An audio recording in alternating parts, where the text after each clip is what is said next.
Welcome back to Psych Insight, where we delve into the psychology behind everything, from art to literature and beyond. We believe that understanding the human mind can truly unlock the secrets of the world around us. Today, we're embarking on a unique journey into the world of power dynamics.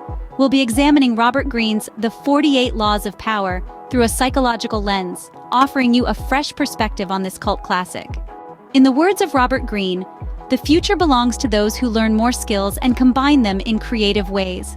And one such skill, perhaps the most complex and intriguing of all, is the art of power. Greene's renowned book, The 48 Laws of Power, serves as a comprehensive guide to this art, synthesizing the philosophies of Machiavelli, Sun Tzu, Carl von Clausewitz, and other great thinkers. Published in 1998, it swiftly became a cult classic for those captivated by power dynamics, offering a pragmatic look at how power can be effectively acquired, used, and protected.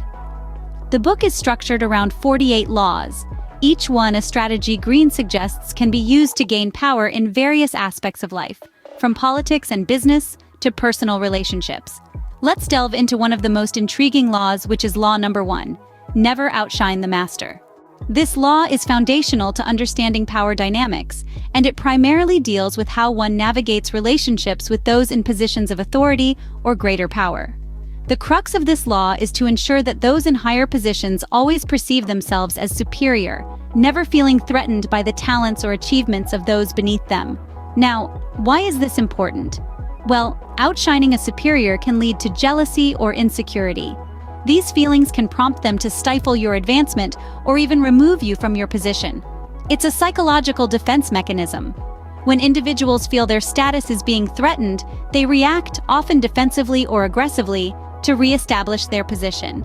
Let's look at an example. Imagine a talented young executive who consistently outperforms her boss in meetings. She's innovative, articulate, and highly effective. However, her boss begins to feel overshadowed, threatened even, by her abilities. As a result, he might begin to undermine her efforts, pass her over for promotions, or find ways to diminish her influence within the organization. On the other hand, consider an equally talented individual who is mindful of this dynamic. He makes sure to share credit with his boss, to consult him on key decisions, to respect his authority. He ensures that he shines, but never so brightly as to outshine his master. As a result, his boss feels validated, secure, and is more likely to support his career advancement. This law isn't about diminishing one's abilities or achievements. Instead, it's about understanding and navigating the human tendency to organize into hierarchies.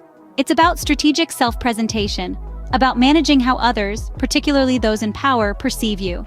It's about emotional intelligence, recognizing and understanding the emotions and motivations of others and adjusting your behavior accordingly. In essence, this law teaches us the importance of managing relationships with those in higher positions. It reminds us that power dynamics are always at play, and that understanding and navigating these dynamics can be key to personal and professional advancement. Let's dissect the psychological concepts underlying this law. At its core, law number 1, never outshine the master, draws heavily on our understanding of authority and social hierarchies. We humans are social creatures, and we tend to organize ourselves into hierarchies. Those at the top of these hierarchies have a vested interest in maintaining their status and may view threats to this status as personal attacks. This can lead to defensive or even aggressive behaviors to reassert their position. This law also leans into the concept of ingratiation and social comparison theory. Ingratiation is when we try to make ourselves more likable to others, especially those in authority. This can be achieved through flattery or by deliberately not surpassing them in achievement or skill. The social comparison theory suggests that we determine our own social and personal worth based on how we compare to others.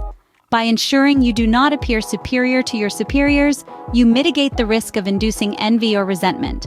Law 1 also involves a strategic form of self-presentation, where individuals manage how they are perceived by others. By consciously moderating one's talents and achievements, an individual can navigate social interactions in a way that minimizes conflict with authority figures and maximizes personal gain. This is a form of impression management, where the goal is to influence the perceptions of others and maintain favorable relationships with those in power. Lastly, this law hinges on the concept of emotional intelligence. This is the ability to recognize and understand the emotions and motivations of others, including those in positions of power. High emotional intelligence allows an individual to gauge when they are potentially threatening their superior's status and to adjust their behavior accordingly to maintain harmony and advance their own interests. Understanding these concepts can help us navigate power dynamics more effectively. How can we use this law in our daily lives? Let's explore some practical strategies. In the workplace, for instance, it's important to make your superior feel competent and appreciated. You can do this by subtly highlighting their expertise during discussions and asking for their advice on matters within their purview. Always remember to give credit where it's due, particularly when your superior has contributed to a project. This strategy not only adheres to Law 1, but also builds a positive and supportive work environment. In social situations, you might find yourself in the company of individuals who hold more power or influence. Here, it's beneficial to show respect and admiration for their accomplishments.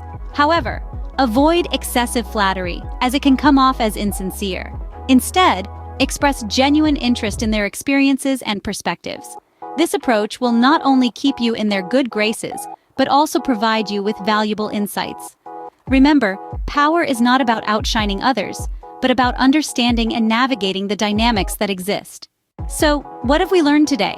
We've delved into the intriguing world of power dynamics, explored the first law from Robert Greene's influential book, Never Outshine the Master, and examined the psychological concepts behind it, including authority, social hierarchies, ingratiating behavior, social comparison theory, impression management, and emotional intelligence. We've also discussed how to apply this law effectively in real life, recognizing the importance of understanding and navigating power dynamics. In the game of power, it's not the brightest star that shines the longest, but the one that knows when and where to shine. Stay tuned for the next video where we delve into the second law from Robert Greene's masterpiece. Until then, keep exploring the world through the lens of psychology. Take good care and see you next time.